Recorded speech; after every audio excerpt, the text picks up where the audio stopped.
G'day and welcome to another episode of Spectrum Uncensored. Today I have with me Sarah from Melbourne. Thank you for having a chat with me today. Hey guys, thank you for having me. No worries at all. Can you tell me a little bit about yourself, what you've been diagnosed with, when you were diagnosed, that kind of thing? Yeah, so I was actually one of the lucky ones. I got my ADHD diagnosis when I was 3. I was a bit of a textbook diagnosis. I was hyperactive and inattentive, so it was a bit of a combine. So it's pretty easy to get that diagnosis. But, despite that early diagnosis, it wasn't all sunshine and rainbows as people might think, because we're talking back in like the early 2000s, when no one knew what ADHD was. So I didn't get any of that accommodation and stuff that you'd get these days, unfortunately. And then just a couple of months ago, to my surprise, I also got diagnosed with autism spectrum disorder. So yeah, very interesting. Yeah, I've never heard or I've never spoken to anybody that's been diagnosed so early with ADHD, but also Mm, a female diagnosed that early. I think I've only spoken mm, to one other female who was diagnosed ASD as a child. yeah, Everyone else has been late diagnosis, so you're a bit of a unicorn by yeah, the sounds of things. But yeah, yeah, I that's mean, it. what was it like growing up with that knowledge? Like, yeah, I mean, I was diagnosed late, so I did. Yeah. I have had like a couple of parents ask me, like, in regards to their child, like how do you tell them, like what do they think and stuff. And look, I knew that my brain was different. Like my mum did tell me that I had this condition, but it was only recently until I actually understood what the condition was. Because from like, looking back on my childhood, all I knew was I had a special brain, and it made me special and unique, and that's all I knew, and that's pretty much all I needed to know. But Yeah. yeah, it was yeah. Yeah, well, I mean, even these days, there's so many myths going around about it. So there's a lot of misinformation. And I know that Mm, I've learned so much since I was stigma. diagnosed. Mm, Yeah. Yeah. Like, I've got a son who's yep, ASD and ADHD. And even then, yep. like, he was diagnosed years and years before I was. So I still didn't know that much about it until I was diagnosed myself and was looking at other things, I guess, from my own Yeah. perspective. It's but it made it so much more Mm, relatable. I was able to kind of connect with him, I think, in a better way, because I was like, oh, okay, maybe you're feeling the same way I am. So it's like, is anybody else in your family neurodivergent or diagnosed as neurodivergent in any way? it's like a yes and no. They're all undiagnosed, but there's Yep. like suspecting. Like, Yes. yeah, Yep. they're not interested in looking any further into it. But yeah, there are quite a few. I do have a couple of like cousins and stuff that have an official like diagnosis of ADHD and everything, but it's all kind of like suspected with immediate family. Yep. But I will say though, I had the whole. It was a bit of a fun, interesting journey. My whole journey into like the neurodiverse kind of world, because even though I had my early diagnosis at the age of 12, we thought I would grow out of it. It was like that kind of mentality back then, that you would Yep. outgrow it. So when I was 12, we're like, oh, cool, I'm not a kid anymore. It's done. It's gone. I'm cured. Like, that's it. Don't need to think about it. So all throughout high school, I was just having all of these, like, what I know now to be meltdowns. But I just thought I had, like, very extreme anxiety.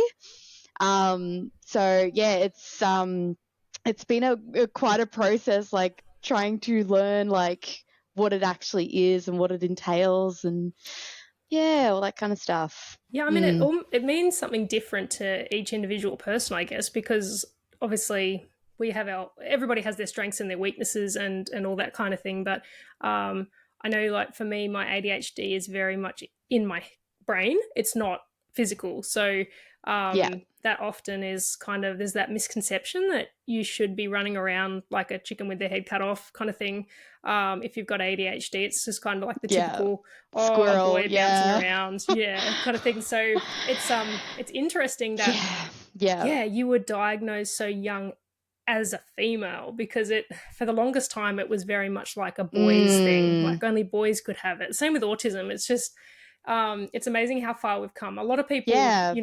yeah, they like focus on the fact that we're nowhere near where we should be, but if you look back at where we Yeah. used to be, we've come a long way. So it's funny because you mentioning that we just grow out of it when we're adults. That is very much um, society seems to think that way. Like the minute we hit adulthood, it's like, wow, it's all over now. Like you're cured, out into the world you go, kind of Mm. thing. And And I that's think as well, another factor into it is when you're a kid, you don't have any responsibilities. So it's like kind of in a way easier to like manage. But yep. as you get older and become an adult, there's way more chaos, way more things that you're responsible for, all these things you have to do. And that just like makes it 10 times worse, which is probably why we're seeing a lot of adult diagnoses, because that's when they start to go, oh crap, like my Yes, life is yeah. actually in shambles.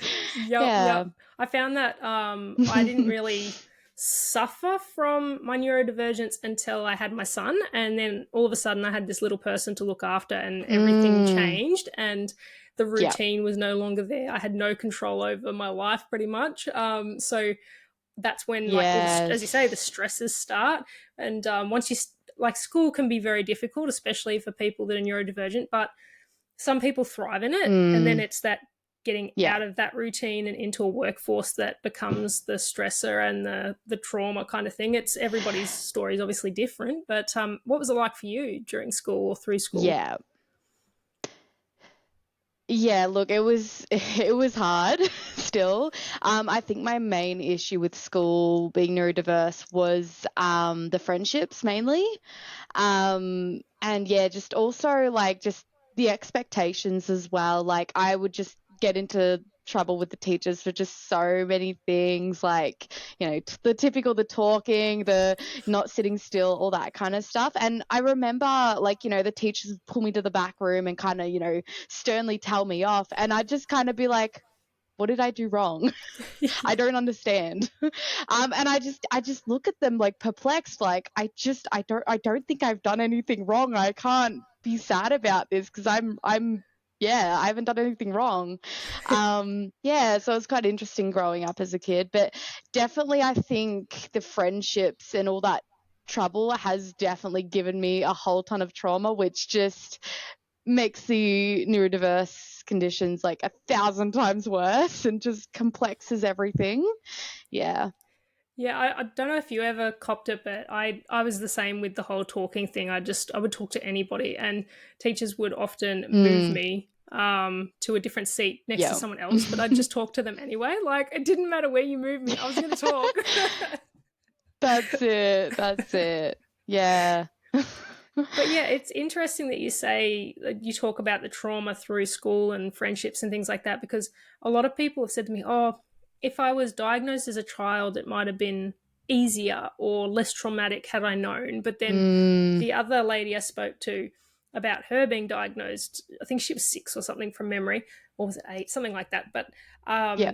she knew, and she said that she wished she didn't know, but Yeah. it was more just like that, I guess, not knowing that you were different. Like some people want to know that they're different, but you can't Yeah. really say for sure how you would like it to play out, because I mean, hindsight's a wonderful thing. But no matter Yeah. what, I think neurodivergent in this world is going to end with some form of trauma, because the world is not designed for us. So, and we're trying to change that, Mm. and make it That's more, it.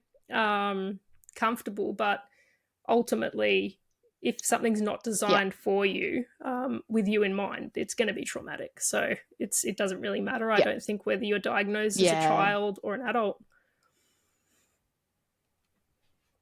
Yeah. Absolutely. I agree. Mm. So tell me a little bit about what you do as a career now. Obviously, you're out of school and all the rest of it. Yes, yeah. So I'm actually a registered nurse now. So I'm working in a hospital system. I'm thankfully one of the very few neurodiverse people that has a job. So I'm very thankful that I can have a stable uh, what is it called? Stable employment. Yeah, so I'm doing that at the moment. I do have a Instagram page that I've created because I've just finished I'm about to finish my first year of nursing, and so I kind of wanted to document the progress or the process of like being a nurse that has neurodiversity, because it is like quite a challenge to like do that job and everything. So I just wanted to like document the progress and add little tips and hints and all these little things from my other fellow neurodiverse nurses or even other neurodiverse people in general. Because yeah, I just felt like there wasn't really much representation of neurodiversity in the healthcare field. So I kind of wanted to like be the change, be the difference, and kind of show that. The Instagram page, I will say I've kind of been lacking the last couple of months. It's been really hard to like keep up with it because like it's hard to come up with ideas, and I'm trying to like engage with my followers, but no one really responds or gives me ideas all that much. So it is a struggle, but I am like persevering and sticking to it, and yeah, just doing it at my own pace, really. Yeah, so what is your Instagram? Oh, sorry. It's the dot neurodiverse dot nurse. Yes. So there's Awesome. full stops in between the letters. Yeah. I imagine it's quite an overwhelming job. Like you're seeing a lot of different people every day, and yeah, I feel like it'd be full on. Do Mm. you feel like you burn out a lot, Yeah. and like really when you get home, really Oh, need to yeah. just flake, or Like healthcare and like the medical, like, human body, that's my hyper focus. That's my like special interest. I excel in it. But the issue is you do get like that carer's fatigue, especially when you're neurodiverse. Like I will say on the record, like, I'll be great for like a good month or two working on the wards and stuff, but then it gets kind of repetitive, and it also gets exhausting having to mask around everyone, caring for everyone for 8 hours straight. So like there are those moments where I kind of like look at my patients and I'm like, man, I wish I could just lay in bed and watch Netflix all day. You kind of start like wishing that you were one of the patients, which is bad. Like, you get burnt, like, nurses themselves get burnt out, but when you're a neurodiverse nurse, like you get really burnt out. So it's just trying to come up with strategies to like prevent that. And my key advice with like nurses who have neurodiversity is to find your specialty area in that field of nursing. Like, for example, I've found that like community nursing, so like either GP nursing or even district nursing, where you go to a client's home and you help them around the house, I really excel in that area because you're helping someone out and you're just chatting, and there's no time restraints. You can do things in your own time. You might be given like 6 patients to see throughout the day, but as long as you see all the patients by the time your shift's finished, you've done your job. Like, you don't have 6 patients that you've got to like run into each room and run around and do all these crazy. Some neurodiverse nurses like that, but me, no. I like that. Like Can't do that. it's like the structured list. Like you've got the list, so it's Yeah. structured and it's kind of at your own Yeah. pace, which is good. Like obviously, as you say, you've got a Yeah. time limit, but it's Mm. ultimately structured and Yeah. on you to kind of work out where you go and what you do.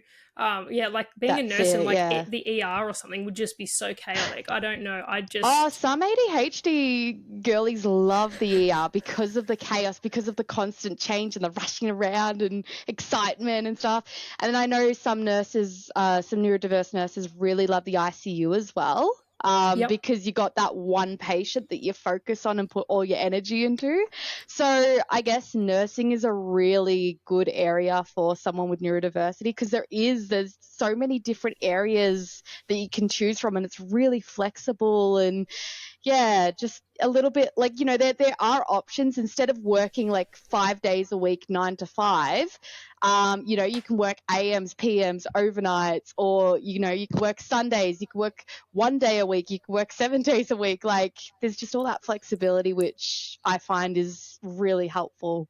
Yeah, Mm, and I feel like you'd be able to kind of swap to different bits and pieces. If you get bored with a certain area of nursing, you can be like, okay, well, I'm going to try this section now that's and it. see how I like it, which Yeah. is really And cool with the because I, nursing shortage, it's yep, really easy to like jump around and do whatever. yeah, they're just like, come Yeah. here, I need you. Yeah, yeah, yeah. Yeah, yeah. And I guess you'd come across being neurodivergent and a nurse, you're going to come across people that are also neurodivergent. So I've the times my Mm, son's been in hospital, yeah. it's been so nice and comforting when someone's, I mean, they might not be neurodiverse themselves. They might just know somebody who's Yeah, neurodiverse. But we've had nurses that have that's had it. like nephews that have autism, and I'm like, oh, okay, well, you get it. And you can just see straight away that like Yeah. nurturing, just that little bit extra. Like they turn off the fluorescent lights for you and they get you like a little glove blown up for a little fidget toy and that kind of thing. Yeah, yeah, yeah. Actually, they do Yeah. exactly do that. They blow up, yeah, and bubbles and all the rest of Yeah. it. Yeah, and that's the thing is, like I had a lady I was chatting to just the other day. She's pregnant with her first child, and she asked me after our interview who does she need to talk um, to get accommodations for her neurodivergence when it comes to Yeah. like birthing plans and things like that. Because Yeah. she's very much like doesn't like lots of people around, doesn't want bright lights on, doesn't want Mm, music on, and things like that. So, yeah. I mean, that's I guess what birth plans are for to some Yeah. extent, but still, it's yeah, it would be a bit scary. Like I didn't know I was neurodivergent. Well, I didn't know. I did, but you know what I mean. I wasn't Yeah. confirmed yet when I had my Yeah. son, but I just remember the hospital was so overwhelming, and I mean, it didn't help that I was a brand new mum, but just everything, the sounds, all the people, all these new people coming in, and it's just like ill people. Like, but you had no choice. Like, you needed the help, and there was nothing you could really do. And I just kept thinking, when am I getting out of here? But it's yeah, so it's Yeah. nice that you can kind of relate to those people that may also struggle in that environment, because it's Yeah. very there's a lot of sensory overload in a hospital, so it's very Yeah. full on. It So is. Yeah. what kind of got you into nursing? What was it? Has it always been like a special interest, like the whole thing, or Yeah, I would say so. Like, I don't know. I've just always found the human body fascinating, I think. But more so, I recall I had a friend in the first grade of primary school who had spina bifida. And yep, I remember just feeling a lot of empathy for him because all the kids were off playing on the playground, doing cartwheels, kicking the footy, all that kind of stuff. And all he was kind of limited to was like going around the school in a circle, like doing laps. And so I kind of befriended him because I'm like, oh yeah, like, I felt bad for him and, wanted to be his friend and everything. And yeah, I guess that's kind of where it sparked from. I just wanted to like make him better so that he could go and have fun as well. And, you know, just the yep. caring nature of the neurodiversity. Yeah, we're all definitely like, I feel like we're all fixers, not fixers, but we want to help. And everyone I've spoken Yeah. to so far with their jobs, it's always something that revolves around helping people. And I always get really annoyed when people Mm, say, "Oh, autism, ADHD, they don't have felt empathy," and things like that. It's like, I think it's actually the opposite. We feel too much empathy, and yeah. that's why it is so confusing when we Yeah. get bullied and things like We that. have That's big like, why are you feelings. being so Yeah. mean? But so you said you've done your first year of nursing. Just Well, no, no, no. So oh yeah, sorry, first year. Sorry, I thought we were talking about uni or something. Yeah, done my first year of nursing. I did do my diploma of nursing before my bachelor, so I have actually been an enrolled nurse for about 3 or 4 years beforehand. So I have been a nurse a little bit longer than that, but this is my first year as a registered nurse. Oh, the lingo is confusing. yeah, well, you do a lot of Sorry. placement and stuff like that, don't you? You've got to do Yeah, quite a bit yeah. of extra work before I you get think it's to. about 1,281 hours, I think I counted, of Well, I mean, unpaid placement.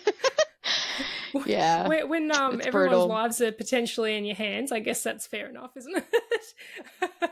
Yeah. that's Yeah. a long time. That's a lot. You got to be People are allowed dedicated, to, that's for sure. yeah, like people are allowed to Mm. drive around in cars after like 100 hours on the road. That's kind of terrifying when you put it in Yeah. perspective like that. Yeah. Yeah. Yeah. That's true. So what kind of I guess what are your plans for the future? Are you planning on staying in nursing, finding a particular place within nursing that interests you, or doing something further in education? Yeah, it is kind of tricky because I've done I was working casually in the GP clinic beforehand as an enrolled nurse, which I loved, like, but the casualness, like, it kind of made it seem like, you know, I could survive off that for a couple years and do that for a couple years. I have noticed doing this grad year, which included like me doing 2 6-month rotations in 2 different areas. I noticed with the first one, by like the 3rd month mark, I'm like, okay, like hurry up, like let's move on to the next route. Like I was kind of like getting a bit bored of the area. And then I went into district nursing for this current rotation, and I've really enjoyed it so much more. It was my top preference. That's what I wanted to do. That's what I wanted to get into. And I really enjoyed it. And I'm a couple of weeks away from finishing, but I'm just like at a stage where I'm like, oh, I want a bit of a change now, you know? So I don't really know for certain because I'm like, am I going to be the type of nurse that like changes each 6 months into different areas? But like, look, maybe I might find an area and be like, this is it. This is the one. Look, It is it's try tricky, before you but buy. Like, that's it. I feel Yeah. like that's the thing is like I always need something that stimulates, and if I get bored with it, then I am looking for something mm, new. But if you can be chopping and that's, changing every 6 months, and yeah. it's And that's what I'm thankful for. yeah, it keeps it fresh for you, but it's still the same. Like, so your ASD's happy and your ADHD's happy. Like, you've got the routine, Yeah, but you've got that's some. another can of worms, like trying to counterbalance the two. Oh, Yep, yeah, yep. it's tricky. Would you say that you're more ADHD heavy or ASD heavy? Because I always ask people that question because I'm much more ADHD Yeah, heavy. I find that my ADHD causes more issues for me than my ASD does. What is it like for you, do you think? that is really interesting because it's tricky because I think like my main issue, my main concern or issue, I don't know how you want to word it, is like my emotional regulation and my meltdowns and all that kind of stuff. Like that's still something I'm working with my psych on and getting myself better with. But it's like, does that come from the ASD or does that come from the ADHD? Which one does it come from? I am, like, as you can tell, quite an extroverted person, which would be my hyperactive ADHD side. But then, like, you know, also I like the structure and the control, and I don't know, it's a bit of both.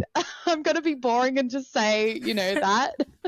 I don't know how else to answer it really, because, yeah, but it is a good prompting question. I never really thought about it that much.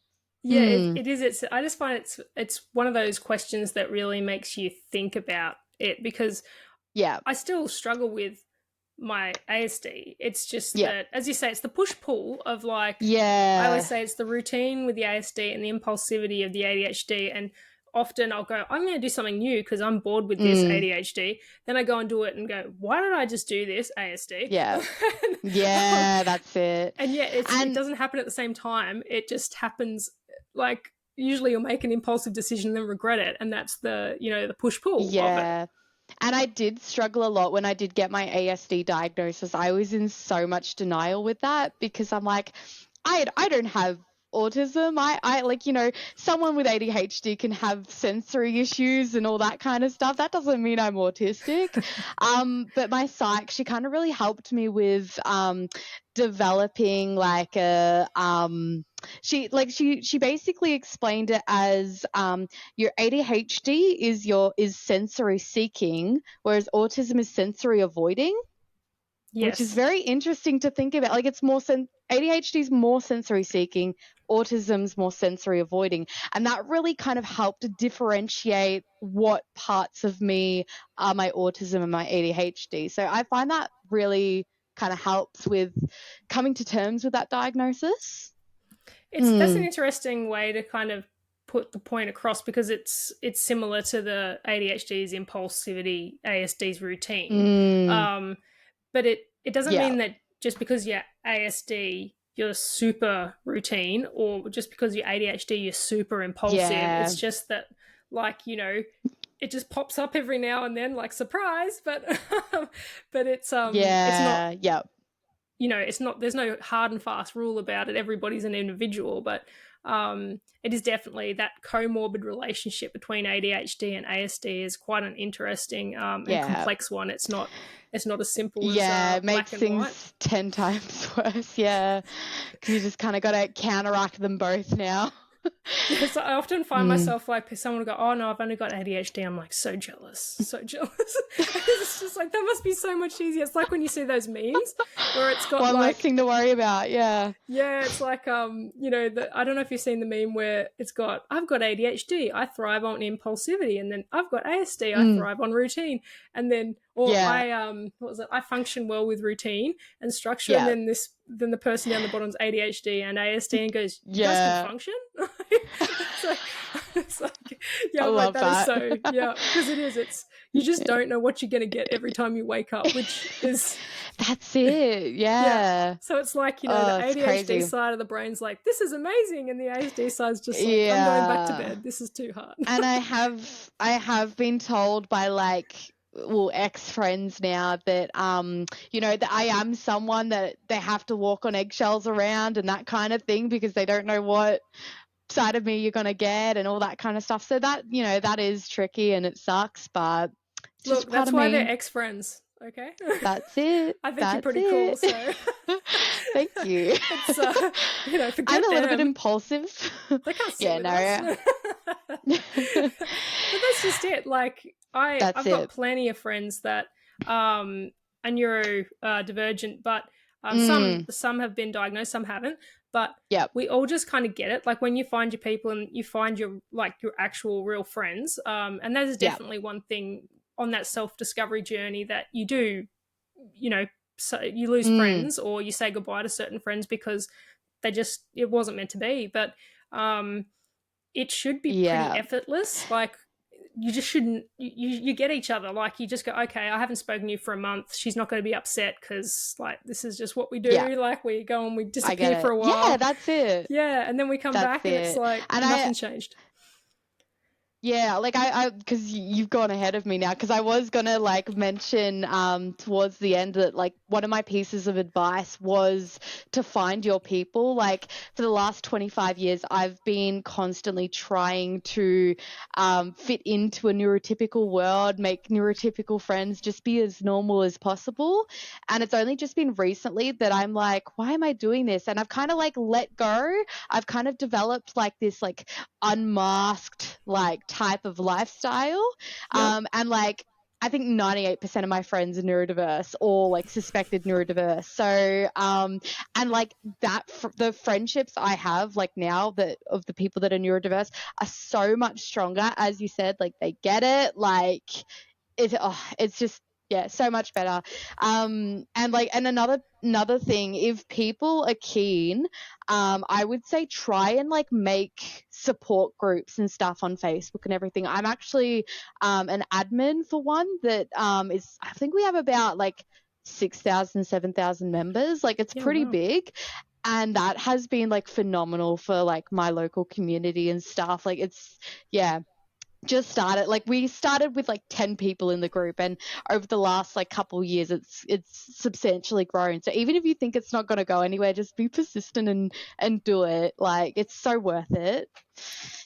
We're all looking for the same stuff. We're all looking for that love and acceptance and understanding, and everybody wants to have friends like that. That's what friends are. So I think we just, Yeah. as we travel through time, we realize what the true definition of a friend is, and realize sometimes that the friends that, or the people we thought were friends, weren't actually. And it is a hard pill to swallow, especially if you get diagnosed and then you lose friends because you got diagnosed, because you haven't changed, just still the exact same person. Yeah. So that's a bit hard to comprehend. But But Yeah. yeah, like not everyone is for everyone. So it's I Yeah. mean, it sounds like you're way ahead of me when it comes to like I'm 33 now and I'm only just starting to go, you know what, I'm saying no to that person, or I'm not going to mask around these people, and if they don't like it, too bad. Mm, So yeah. it's cool that you're like, you've worked that out a lot sooner, which Uh, is awesome. it's taken me, it hasn't been an easy road, that's for sure. Like, and look, there are some days where the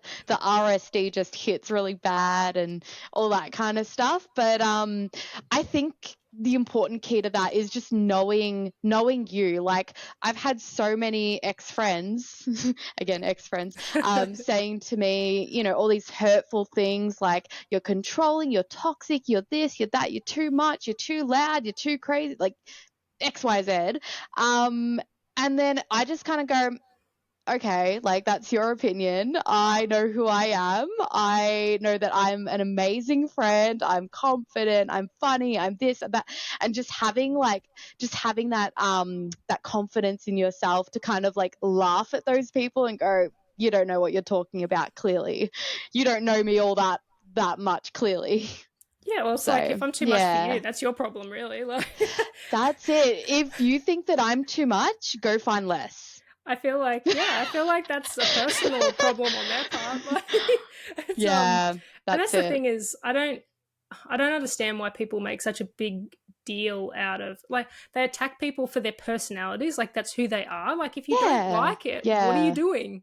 It's like, like what are you doing? Why are you here if you don't like me or you don't like the way I am? Like that's who I am. You know that. So yeah. And yeah, most of the time it's things like it's like due to meltdowns and stuff like that, and obviously those people not being neurodiverse don't understand what a meltdown is and like how it actually affects our brain and all that kind of stuff. So it's like you can't really blame them for not understanding. It sucks, but that's why you get neurodiverse friends that do understand you. Like, one of my biggest quotes that I live by is, oh gosh, it's left me now. Oh my gosh. Oh, find people that add gems to your crown. That's, I yeah, like a that. big one. Yeah, because I'm like one of those sparkly girlies that like shiny things and all that. So I like Yeah. that. But I feel like, if these people are neurotypical and they're unaware of like what a meltdown is, why Mm, meltdowns occur, it's like yeah. they could easily get educated. It's not like we haven't spent our entire lives trying to work out neurotypical people, like trying to make them comfortable, like instead of Mm, ourselves comfortable. It's so, really, it's time for everybody to yeah. just pull their weight and be understanding of each Yeah. Well, other. Like, see, even like I was neurodiverse like for the longest time ever, and it's only just been like a couple years since I've realized that I don't have like anxiety attacks and panic attacks. I have meltdowns.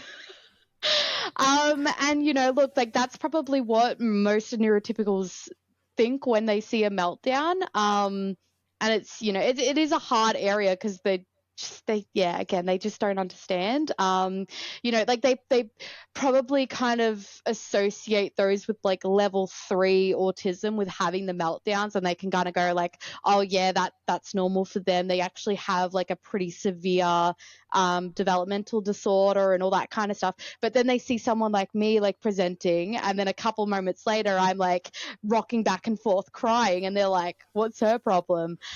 So it's like, it's just like, yeah, the lack of understanding between the differences in the severities of the condition as well, I think, is what people don't have much knowledge in. yeah, yeah. I mean, a lot of the time, I think a lot of the way things are worded too, like they've always spoken a lot about high functioning and low functioning, but I have days when I'm low functioning and I have days when I'm high functioning. So it doesn't matter Yeah, what yeah. level of autism you have. Like my son's level 3, he's nonverbal, but some days he's high functioning, he's living his best Mm, life, and you wouldn't even really notice unless yeah, you went up and tried to talk to him and he didn't talk back. But then some days yeah. he just seems like he couldn't get out of bed, and I'm like, I feel you, dude. Like, let's just stay in bed. So Yeah. yeah, it's the functionality of things, it's pretty much irrelevant when it comes to like trying to work out levels, because everybody's different every single day. Even if you're neurotypical, you have good days and bad days. Like nobody's perfect. So it's definitely like my meltdowns just look like nervous breakdowns. Like I just want to, you know, crawl in a corner and just scream. And and it looks like, it just looks strange to anybody that doesn't understand what it is, but anybody that does is just like, okay, I feel you. And I think that's where everyone gets that whole like, oh, everyone's a bit autistic, everyone's a bit ADHD. And my common thing that I say to that is like, yeah, everyone can be depressed, but that doesn't mean they have depression.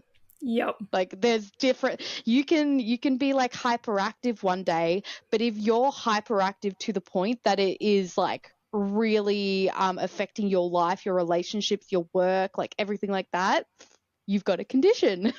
Yep. You've got a disorder. That whole, everybody's on the spectrum. It's like, everyone's on the, like, I mean, neurodiversity includes neurotypical, neurodivergent. There's lots of neurotypes, and all of them are valuable and relevant to the world. But I get a little bit annoyed when people say we're all a little bit autistic or we're all on the spectrum. It's like, no. You can have autistic symptoms one day, but it doesn't mean you have a disorder where you're having those symptoms, like multiple of those symptoms all day, every day for the rest of your life. Yeah, it's like OCD. That's one of the biggest ones that people use as an example all the time. Oh, I'm a little bit OCD. I'm like, I know. No, you're particular. Not OCD. That's debilitating. OCD is debilitating.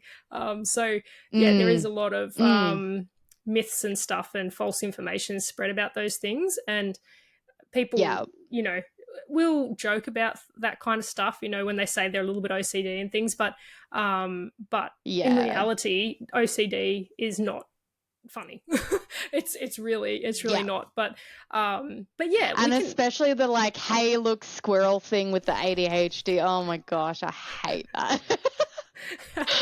Oh or something shiny, or I mean, it kind of is that way in a way, but it's not. Like, I mean, I always think, it's well, like they think it's like fun and quirky, like it's a fun, quirky personality, and I'm like, it's really no. I just want to according to my ex-friends, no, squirrel.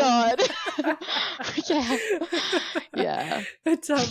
It's been absolutely awesome to chat to you, but thanks so much. We'll have to wrap it up. It's getting pretty late, but thank you again for popping in and having a chat with me. I really appreciate it, and it's been awesome to get to know you. You're amazing. That's okay. So just don't go back. Lovely to those chatting with you. And, no, absolutely not.